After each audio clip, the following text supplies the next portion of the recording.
Hi, everybody. I'm here with the lovely Heggie family. That's Laurie and Jon and Celia. You guys want to say where you are currently? Yeah, we're in South Minneapolis, Minnesota. South Minneapolis, Minnesota. It's wonderful to see you guys. I haven't seen the three of you together in a while. Here we are. How are you cohabiting? How's it going? I hesitate. It's going really well. It's going. I think we feel like we're as lucky as we could be in this situation. We're going well. Celia's distance learning at school and is marching along there. Jon's keeping busy in the garage, and I've been working. And this is kind of forcing us to be creative in ways that are stretching all three of us. But we're doing well. Thank you, Jeff. Great. I'm glad. So one of the things I'd love to have each of you answer, because you all will have a different answer, is what was your first experience with Northern Sky? And I guess particularly, if it wasn't Northern Sky that was your first experience, what was your first experience with the stage in the woods? Well, you want to go first? Yeah. Okay. Would it count when I was in your belly while you were performing? Oh, sure. Why not? It's interesting because we have such a long history as writers and performers with the company, but as parents, we got to shift into being audience members, right? And so before we got on this call, I was saying, I'm just thinking about that, reflecting on that. And Celia said, yeah, but I have a lot of interesting memories as the daughter of a director for Victory Farm. And a participant in a Boxcar. workshop for Boxcar. That's right. And then That's right. As an audience. That's right. And just a random fun memory of being in the popcorn stand. The popcorn Being stand. in the popcorn stand, right? And so let's keep working backwards then. So Jon, what was your first? Well, my first experience would have been as an audience member, because my first trip to Door County was as a company member at Door Shakespeare. Right. And during the summer, we came over to AFT, to American Folklore Theater, to see, I think I saw Fishing for the Moon. Belgians, maybe Belgians, and a story theater show too. What was it? I think the Fool Me Once. Yes, Fool Me Once, because the stage was a circle. Yeah. That would have been 1999. Yep. And actually, we met at Kay Chrisman's house at a mixer that summer, year. and she barely said hello to me. She barely noticed me. She was so smitten. Laurie Flanagan, lost for words. Well, the next year we met. It wasn't until the next year where we actually met and re-met. At the Bayside Tavern, when Door Shakespeare and Northern Sky folk decided to get together and just have a little night out on the town. We re-met there. Mm-hmm. And then that was the summer that we were doing the Loose Lips Sink Ships workshop. And I was saying to Jon, is there anybody you know who could come from the Twin Cities to fill in for Fred Alley, who was in New York? Fred was originally supposed to play the role of Eddie, and he couldn't be there. And Jon was calling all these people. I was calling my friends, trying to find somebody to come for a week and do it. And finally he said to me, I could do it if you wanted me to. And I was like, well, yes. And that's really when I really fell in love with the guy, when he was playing Eddie. Playing Eddie, yeah. I was extraordinarily lucky to be on stage with Jon on that show. It was so fun, just delightful. So much fun, yeah. Oh my God. So Laurie, tell us about your history with the company. well, not everybody realizes that my history with the company started with Heritage Ensemble in 1990. I was in college. 1989. I'm sorry. Yes, 1989. I was in Mhm. college and I went to the Wisconsin theater auditions, Mhm. drove up The from WTAs. Yep. WTAs. Fred Heidi auditioned me. I was so sick that day. I mean, I was sick, but I did the audition. He called me back. I remember because I was a flute player, he was kind of interested in that. And my brother Sean drove me up in the winter snow to check out. I was staying at Dave Ellman's farm, and we drove up to like check things out. And Dave, bless his heart, gave me like the best room in the house after my brother brought me up to see the. You lived at Camp David that summer? I lived at Camp David that summer, and Wow, then you survived. yeah, yeah, and then my history. It was a few years. I came back again in 1995 for Bone Dance. Actually, Fred tried to bring me back sooner, but I came back for Bone Dance that year. So that was the first that hybrid year with Dorothy Shakespeare. Yeah, yeah, Yeah, and I was just yeah, a performer then. But oh yeah. boy, I owe my writing life to Northern Sky, Jeff, because I started writing for Northern Sky, and it changed the whole trajectory of my creative life. I'm so grateful. Yeah, yeah. Well, we'll talk about that a little bit too. Um, One of the things I want to make sure we cover is I believe you guys are offering an auction item. Yes, are you involved with the auction? Oh, the Lumberjacks in Love reunion. Oh, Yes, yes. Oh yes, I'm really I looking forward know. to that. Just talk to us a little bit about that too, because um, you both appeared in that show multiple times. Yes. Mm-hmm. Do you, Um, Go ahead. and you just played Rose. You just played Rosemary, right? You never played the kid, did you? I never played the kid. I was just Rosemary Okay. Mathers. Yeah, and I Did you don't. sing men are men, men are men, men are men? I think I did the first year. Let me say it once again: men are men, men are men. Otherwise, Yeah, you can yeah. throw men as far as you can throw men. Heaven knows you can't throw men very far.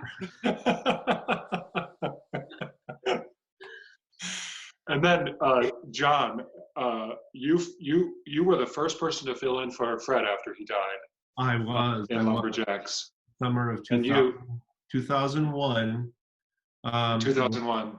Yeah, Yeah, and it was unexpected. Of course, his death was tragic and unexpected, and then being kind of thrown into Lumberjacks in Love was unexpected as well because I wasn't scheduled to do that.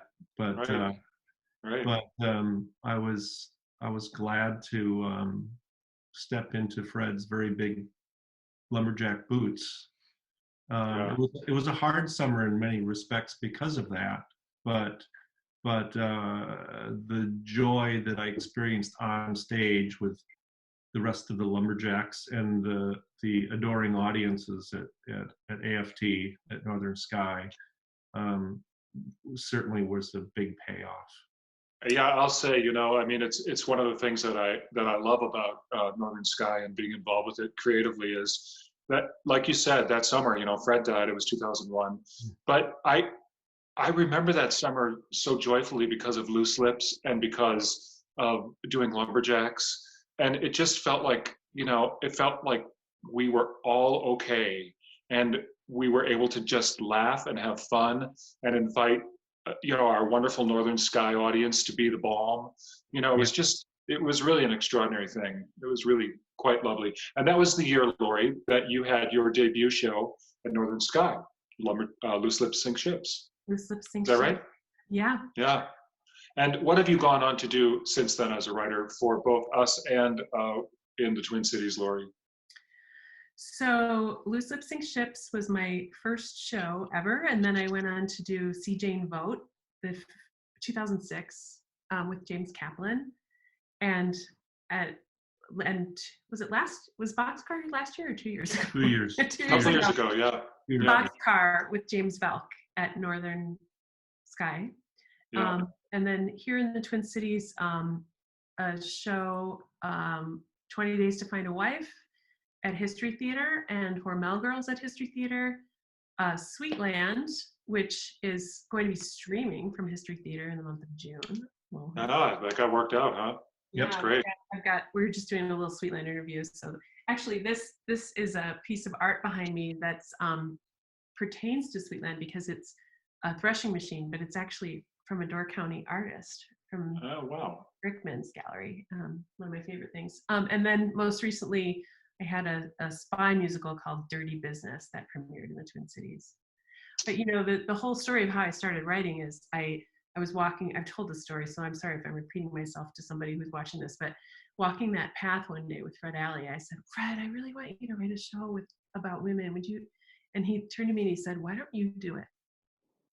And I said, really? He said, yeah. Okay. And that was kind of how it started. And then I started talking to Jacinda about it. And she said, well, if you're going to write a play, it should be set in Door County at the shipyards. And James Kaplan was there. But like the whole thing just kind of came out of those moments with people that I was in community with already. And I feel like, I don't know, Fred threw a gauntlet or gave me a blessing or both. But that kind of permission, we all need permission sometimes to do the things we do. And yeah, and then you produced it. Yeah. Like your work at History Theater, we're so dependent on people who want to tell a story, and then devote themselves to making it a unique, special story. And that's exactly what happened with Loose Lips, because you and Jacinda Duffin, your writing partner, you decided to do all kinds of incredible research. You met extraordinary women and men through that whole process of interviewing. And you used a lot of that biographical information and dramatized it to make Loose Lips really organically accurate, I would say, is a good way of describing the way the research found its way into the show. It's just lovely because, like you said, it was part and parcel of who you were at that time and the story that you and Jacinda wanted to tell. So it was just lovely. And you did the same thing with Boxcar. It was just, you had this idea, you tell it, how Boxcar came to be. Because I think that, yeah. Yeah. After John and I got married, or right around the time John and I got married, he bought the family home of where it had been in his family since 1895. 1895. In Whitehall, Wisconsin. And in that backyard of that home was a railroad line, which is still there. And there was a hobo jungle down at that what they called at the time a hobo jungle down there. And which one of my uncles would tell stories about going down there with his friend and talking to the hobos. And this is an uncle on my mother's side, but this house was on my father's side. Uh-huh. His mother was a housewife with 7 children. I think that's right, 7 children. And the hobos would come to her back door and she would give them food. She was marked as a kind lady. Right. So again, so Laurie wrote the show, Jon directed the show, and it all came from this personal history of where your family home was located. Mm-hmm. So again, the sort of the synthesis, and that's another thing that Northern Sky affords, is the opportunity for people to sink into their own personal storytelling life and collect all of this information and gather all of this wonderful history and personal memories and tell it however you want to. And Boxcar became the result of that, which is really extraordinary. What's so interesting about that, Jeff, is the more personal we get or got with any of these stories, the more deeply universal those stories became for people who are watching them, right? So, we're telling stories in Loose Lips that came from interviews with people, and people who would see it would come back to us and say, this reminded me of my grandmother, my grandfather, and that's what I love about being in the audience at Northern Sky is when the audience owns that story as much as the writers do. That's a good way of putting it. That's a really good way of putting it. So one of the last things that I wanted to just ask the Heggie family, and you know, nobody's obligated to answer this question, but if you are so inclined, just tell everybody what Northern Sky has meant and continues to mean to you. For me, it's a place of community, of love, of joy, of fun, of heart. It has a heart, like an actual beating heart, and we're all part of that. But anybody who's been to Northern Sky knows what I'm talking about. The place has a heart, and the community has a heart. Yeah. It feels like a family full of fun and laughter. That's great. And it's a place where this all began, right here. Yeah. And how lovely is that? It's just extraordinarily lovely. I feel so honored to have you guys in the Northern Sky family. I can't tell you. I mean, Laurie, I met you for the first time in 1989 after you came up and you lived at Camp David and you decided to do that weird little thing out there in the woods, you know, with those boys. And it was Mountains Call My Name that I directed that summer. And that was my second directorial experience, but really it was the first time that I kind of tackled real character issues and integrated music and storytelling and song all together at one time. And you and I were involved with that together in 1989. And lo and behold, this many years later, here we are still talking about everything and continuing to work like crazy, which is an extraordinary thing. It's been a great life. It's been a really wonderful, wonderful career and a joyful friendship with all of you. And I'm so lucky. And Jeff, we love you, and we have every confidence that your promise to come back is going to be realized in the most joyful, beautiful way that all the other moments of our lives together have been. And we can't wait until we can come back and be with you under the stars. I want to thank all of the people in the Northern Sky world who are supporting you and have supported me over the years. And I know that Northern Sky is going to come back strong.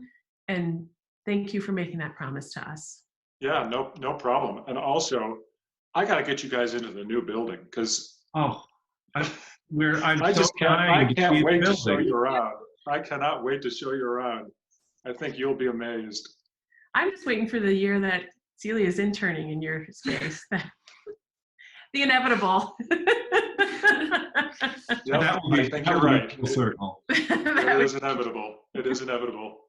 All right. Thank you, guys. Thank the Heggie family tremendously. We love you.